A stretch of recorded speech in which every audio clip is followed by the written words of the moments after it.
Ganito ngayon yung mga magagandang balita, mga tol. Ito yung talagang dapat maging aksyon ng PCG, mga tol. Hindi yung laging nababalitaan nating may na-monitor lang, na-monitor sa ganun, na-monitor sa ganyan. Alam mo, puro na-monitor lang. Pero sa pagkakataong ito, mga kapatid, no, iba na ang kilos ngayon ng PCG. Ito nga sa report, no, muling nag-deploy ngayon ng Philippine Coast Guard ng 2 barko nito sa Rosal Reef, bahurang sakop ng Palawan. Bunsod ito ng natanggap na mga video footage at mga litrato ng ahensya mula sa isang bangkang pangisda na nagbalik sa Quezon, Palawan noong November 28. Ano ba yung mga natanggap nilang balita, mga tol? Ito daw yung mga panghaharas. No, pangaharas daw ng Chinese Navy helicopter, no. So ngayon nag-deploy sila, nagpadala na sila ng barko. 'Yun ang maganda. May action agad. 'Di ba? Hindi yung tipong na-monitor, ibinalita, pero dito, mga tol, nauuna na ngayon yung action nila. Once na nakatanggap agad-agad sila ng report, bago media, bago yung mga balita sa media, kumikilos na agad sila. So good job. Good job para sa PCG, Navy at saka sa AFP natin, mga tol. Panoorin natin to mula to sa UNTV News.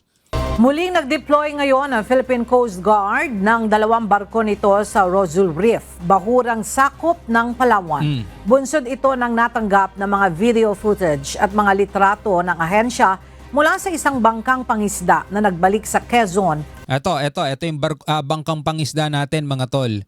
Tapos lumilipad dito isang Chinese Navy helicopter na pinapaliparan sila. Napakababaw niyan, mga tol.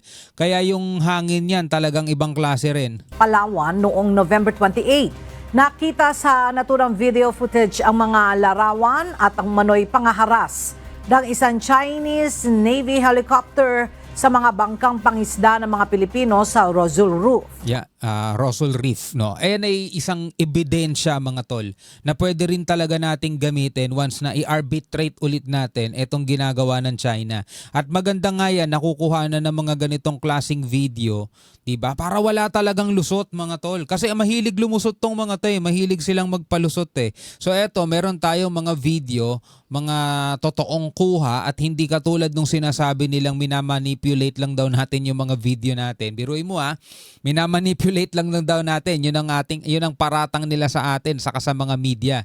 Minamanipulate lang daw yung mga footage. Pero eto, kitang-kita kung paano nila paliparan ng helicopter yung mga maliliit na bangkang mangingisda sa loob mismo ng ating teritoryo. O reef. Inatasan ni PCG Commandant Admiral Ronnie Hill Gavan ang pag-deploy ng mga barkong 9702 at 4411 upang matiyak ang kaligtasan at seguridad ng mga mangingisdang Pilipino habang pinalalakas ang kanilang karapatan. Good job, good job. Maganda yan. Na malayang mangisda sa naturang bahura. Layunin din ang pag-deploy Galing nung Gavan, ang galing nung Gavan. na ito na magbigay ng ebidensya ng aktibong presensya ng mga mangingisdang Pilipino sa West Philippine Sea. Dugtong natin, mga kapatid, no? Dugtungan pa natin tong balitang to. Mula naman dito sa GMA, balita pa rin to, tungkol pa rin dito sa Rosal Reef. Sabi rito, PCG nag-deploy ng 2 barko. No, 2 barko, mga kapatid, ang pinadala ng PCG sa Rosal Reef matapos mangharas doon ang Chinese Navy helicopter. Panoorin naman natin tong balitang to mula sa GMA. Bagong balita, ipinag-utos ng Philippine Coast Guard ang deployment ng 2 barko ng Pilipinas kasunod ng insidente ng harassment sa mga mangingisdang Pilipino sa Rosal o Iroquois Reef. Ganyan talaga, mapapasaludo tayo pag ganyan ng mga balita. Hindi yung na-monitor lang, 'di ba? Na balita lang na ganito. Ngayon talaga uma-action sila.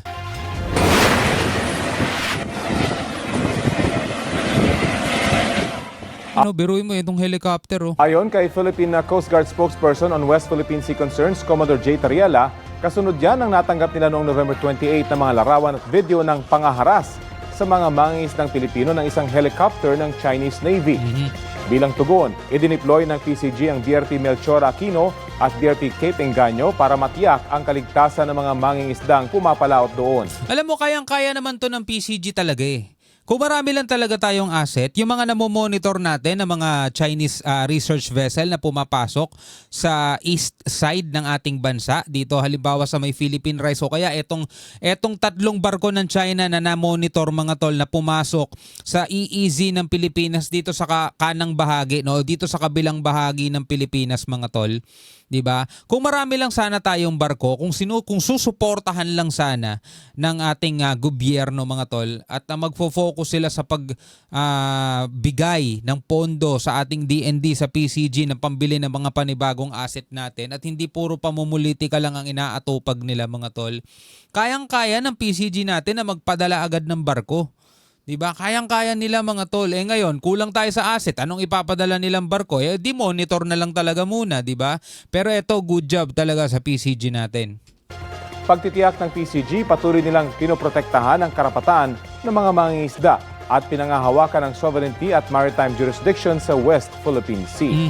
Wala pang komento ang China kaugnay nito.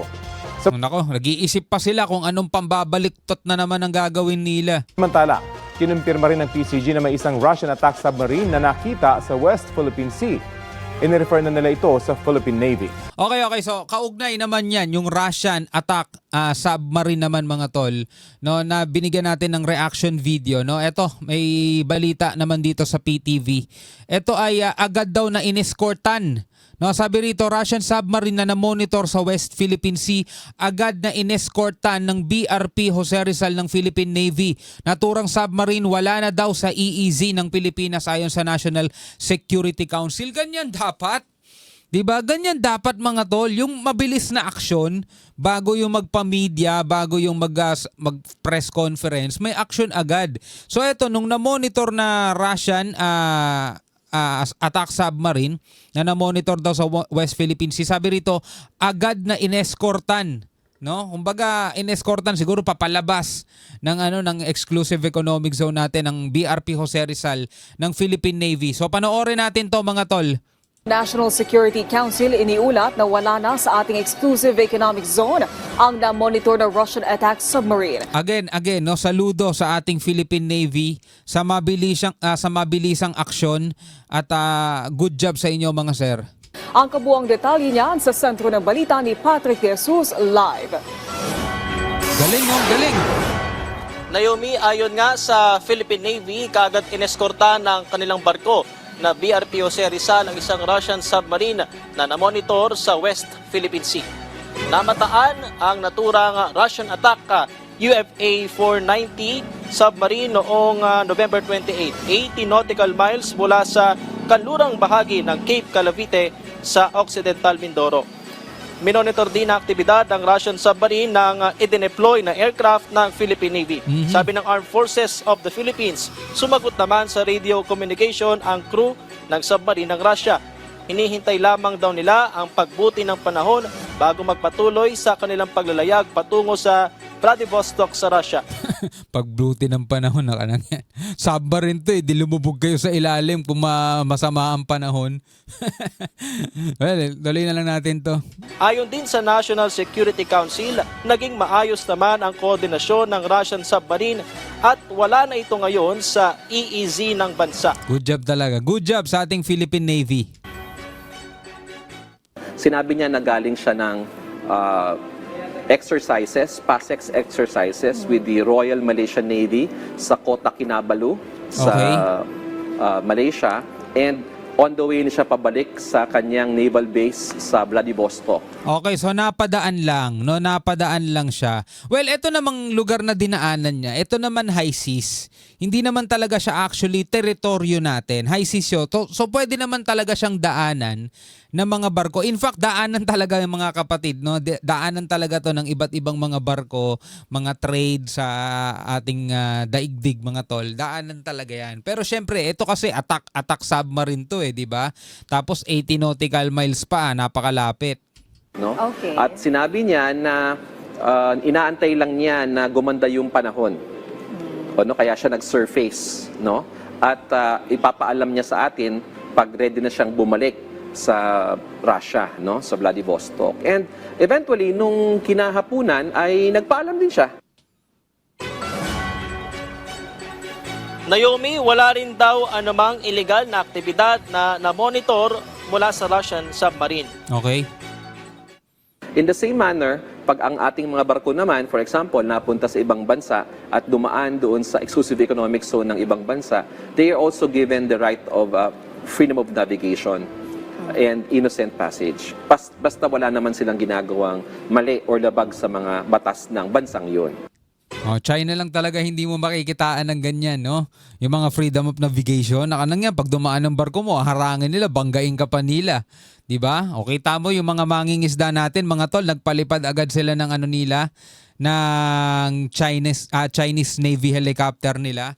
Asan doon yung freedom of navigation sa China? Wala, hindi rin nag-e-exist sa kanila 'yun. Naomi, gaya nga ng sinabi ng NSC, naka-surface o nakaibabaw naman sa tubig itong Russian submarine nang dumaan sa loob ng ating exclusive economic zone sa West Philippine Sea. Binantayan din ito ng AFP hanggang sa makaalis ito pabalik naman sa Russia. Naomi. Maraming salamat. Alright. Good job mga kapatid, no? Good job sa ating mga kasundaluhan. Philippine Navy, good job sa inyo sa mabilisang aksyon. At hindi yung tipong nakasanayan na natin na monitor sa ganito, na monitor na may ganyan, na monitor yung ganon. Tapos wala man lang naiulat na naging aksyon. Dito mga tol, iba. Di ba yung mga dito sa may Roswell Reef, nag-deploy agad ng 2 barko, di ba? Tapos dito naman sa attack submarine ng Russia, nag-deploy din agad ng barko. Good job sa inyo mga sir. Ikaw bilang isang Pilipino, ano ang masasabi mo dyan? Comment ka na lamang sa ibaba. Hanggang sa muli, ako nga pala si Shobal D. Peace out.